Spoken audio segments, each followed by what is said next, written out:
Agora, quando um avião pertencente ao tio de uma senadora que foi ministra do Bolsonaro é pego com 300 quilos de cocaína, que eu nunca vi alguém ter nariz para consumir 300 quilos de uma droga tão pesada e violenta como cocaína, não tem como não ser tráfico. Aí um pio da extrema-direita, aí um silêncio inacreditável.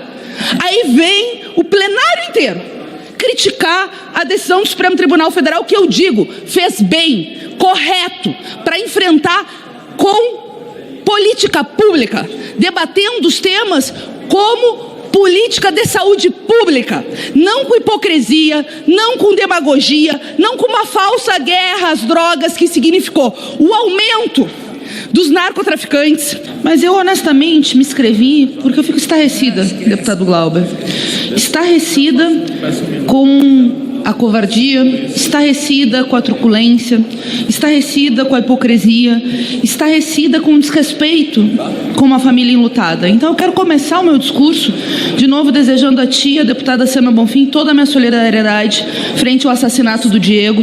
Ninguém sabe, ou só quem passou por ter um irmão arrancado, deputada, por favor, sabe dessa dor. Por favor, deputada. Então eu vou começar com já isso. Tem a discussão do projeto. O senhor não interrompeu ninguém que estava criticando a decisão do Supremo Tribunal Federal em votação de outros projetos de resolução que não tratavam de descriminalização da maconha. O senhor não interrompeu nenhum parlamentar.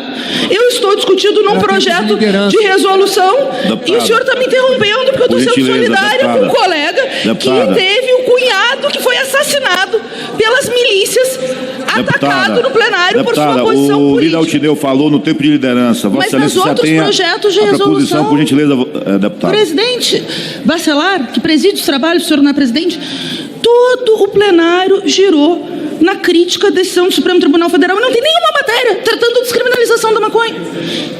Infelizmente, porque aqui, na verdade, é uma hipocrisia sem tamanho. É gente que na prática quer seguir essa lógica que só fortalece os narcotraficantes.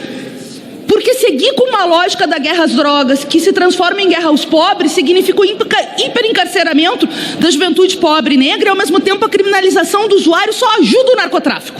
É muita demagogia. E passaram um plenário inteiro reclamando do Supremo Tribunal Federal, que fez correto e muito bem em garantir a descriminalização do uso da maconha para posse pessoal, separando o traficante de usuário para acabar com muita hipocrisia que existe por aí. Porque quando um jovem preto, pobre, é pego com 3 gramas de maconha, é rapidamente taxado como traficante. O aumento do maior mercado bilionário, o 3º maior do mundo em solo brasileiro, que alimenta o tráfico de armas e a violência social, e que alimenta, sim, o crime organizado, como as milícias, que existem não só no Rio de Janeiro, e que são alimentadas por essa teia violentíssima, que inclusive vitima muitas pessoas no Brasil. E que não só não foi enfrentado pelo governo Bolsonaro, como foram condecorados, como Adriano de Nóbrega, escritório do crime, e toda essa catrefa envolvendo o que é de pior do crime organizado. Então é muita demagogia, muita hipocrisia, e adoram fazer o debate raso que nem um pires.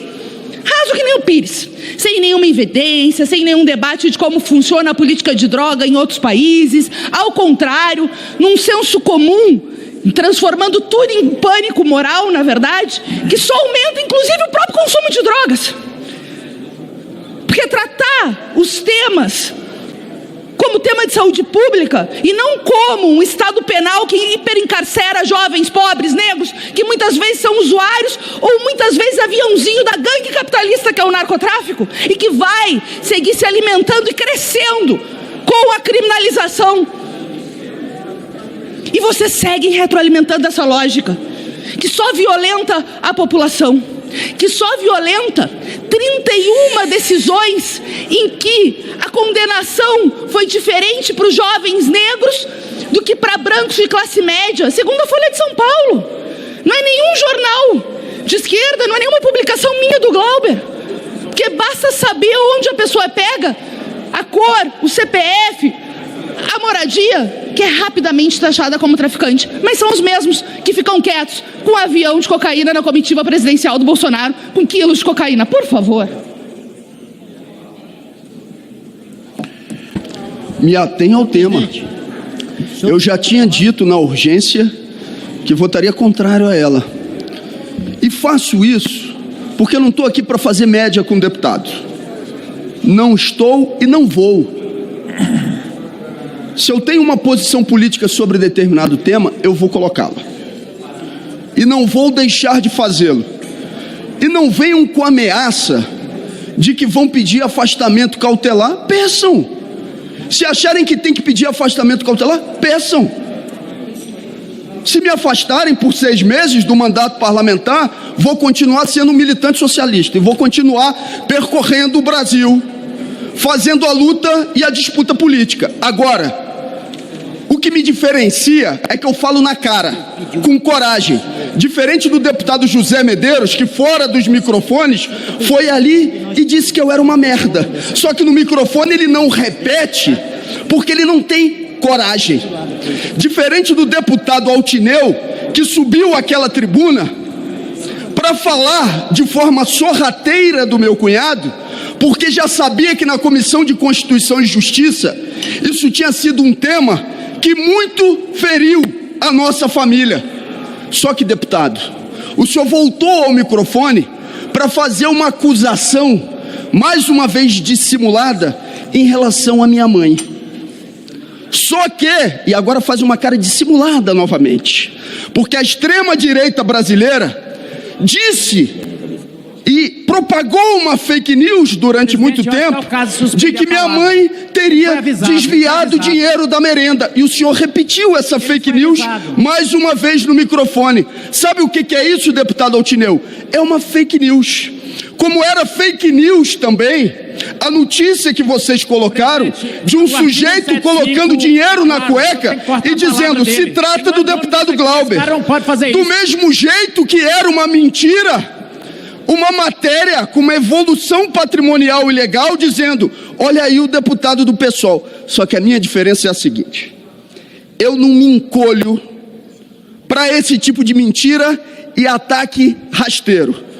Toda vez que um deputado vier para essa tribuna tentar de maneira sorrateira desonrar a dor da nossa família, vai ter uma resposta à altura. E se vier com alguma ameaça de afastamento cautelar, faça. Deputado Altineu, sobre o pé na bunda do sujeito do MBL, não me orgulho do que fiz, não me arrependo do que fiz e agradeço todos os dias de ter honrado a vida da minha mãe. Eu quero voltar, primeiro cumprimentar o deputado Túlio, cumprimentar a intervenção, a preocupação com a engenharia, com a arquitetura e com os projetos de habitação popular. Mas eu quero voltar ao tema da decisão importante, um avanço do Supremo Tribunal Federal diante da verdadeira hipocrisia com que a questão das drogas é tratada no Brasil. Primeiro, a direita mente que o Supremo está legalizando as drogas. Isso não é verdade. O que está em discussão no Supremo Tribunal Federal é sim a descriminalização do uso, do consumo pessoal, que na Lei de Drogas em 2006 tem esta previsão, mas tem sido enquadrada de maneira absolutamente desigual. Segundo a Folha de São Paulo, presidente, o estado de São Paulo, não é o Brasil inteiro, o estado de São Paulo enquadrou 31 mil negros como traficantes em situações similares a que enquadrou brancos usuários. Esse processo que tramita no Supremo Tribunal Federal, que foi uma ação da Defensoria Pública de São Paulo, se trata de um caso de um homem negro preso com 5 gramas de maconha, eu creio, deputada Luciene, e taxado como traficante. E são os mesmos que, quando tem o avião lá do tio da Damares portando 300 quilos de cocaína, ficam em silêncio, ficam quietos, porque aí sim, é óbvio que é tráfico. Segundo, dizem que isso vai aumentar o consumo de drogas, mas é justamente a ilegalidade que tem aumentado não só o consumo de drogas, como também alimentado o mercado de armas e a violência com que o narcotráfico, que é uma gangue capitalista, trabalha no Brasil. matando gente de forma adoidada, controlando territórios e tendo o terceiro maior mercado ilegal do mundo. A ilegalidade só é boa para os traficantes. Porque tratar o tema como um tema de saúde pública e sem tabu também ajuda a discutir a questão das drogas. Não foi proibindo o cigarro que se diminuiu o uso do tabaco, que é uma droga muito perigosa e muito letal. Foi justamente tendo campanhas educativas, aumentando imposto e tendo leis de restrição. O álcool, que causa milhares de danos. Quando teve a lei seca nos Estados Unidos, foi um escândalo, foi horrível para o povo. E no Brasil, esse debate de guerra às drogas só aumentou a população carcerária, a terceira maior população carcerária do mundo. A maioria por crimes relacionados à famigerada guerra às drogas, que significou guerra aos pobres e colocou nesses lugares as facções criminosas a fazer verdadeiras escolas do crime. Então é muita hipocrisia. Nós sim estamos aplaudindo a decisão do Supremo Tribunal Federal. Presidente, agradeço os colegas parlamentares pelo apoiamento a esse projeto de lei, mas sabendo principalmente que o Brasil ainda é um país muito desigual. Não apenas desigual pelos aspectos econômicos da sua população, mas desigual principalmente no acesso ao conhecimento. E a desigualdade no acesso ao conhecimento gera desigualdade de oportunidades. E por isso a gente tem poucas pessoas que sabem muito e muitas pessoas que sabem muito pouco. Mas também o Brasil é um país muito solidário, é um país afetuoso, um país que acolhe e que cuida. Mas se você for olhar as pesquisas, você vai ver que o Brasil é um país que se dedica muito pouco à solidariedade. As causas do voluntariado, por exemplo. Pesquisas recentes mostraram, presidente, que o nosso país, apenas 15% das pessoas que chegam à idade adulta fizeram algum tipo de trabalho voluntário.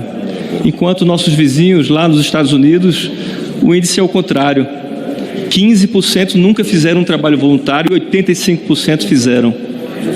Mas, presidente, esse projeto vem com o intuito de fomentar o voluntariado, fomentar a solidariedade, compartilhar o conhecimento. Esse projeto vem no intuito de ver aqueles profissionais que se dedicam às causas sociais serem reconhecidos por isso. E esse selo vai ajudar aquela empresa, aquele CNPJ ou aquele CPF a poder mostrar que aquela empresa tem um diferencial. Vai poder fazer com que o poder público olhe com diferença para aquele determinado segmento que está disposto a cuidar dos que mais precisam. A minha cidade do Recife é uma cidade onde a especulação imobiliária explodiu, foi às alturas e as pessoas hoje moram em lugares quase insalubres, em casas inabitáveis, em habitações muitas vezes com risco de desmoronamento. Com um evento climático extremo ou não, muitas casas às vezes vêm a desmoronar e pessoas são vítimas disso. Portanto, assim como Recife, todas as outras capitais do Brasil poderão ser beneficiadas a partir do momento que a gente tem profissionais que podem construir projetos, tanto de arquitetura como de engenharia, para essas residências, para esses condomínios, para esses lugares onde as pessoas moram muitas vezes na beira de um rio e que nunca tiveram um profissional que pudesse garantir a ela o mínimo de segurança na sua construção daquela edificação. Mas isso vale não só para casas também, presidente. Vale para uma série de construções que são feitas nas grandes cidades e que agora aquelas empresas e pessoas que se dispõem a ajudar, a ser voluntárias, vão ser reconhecidas por isso.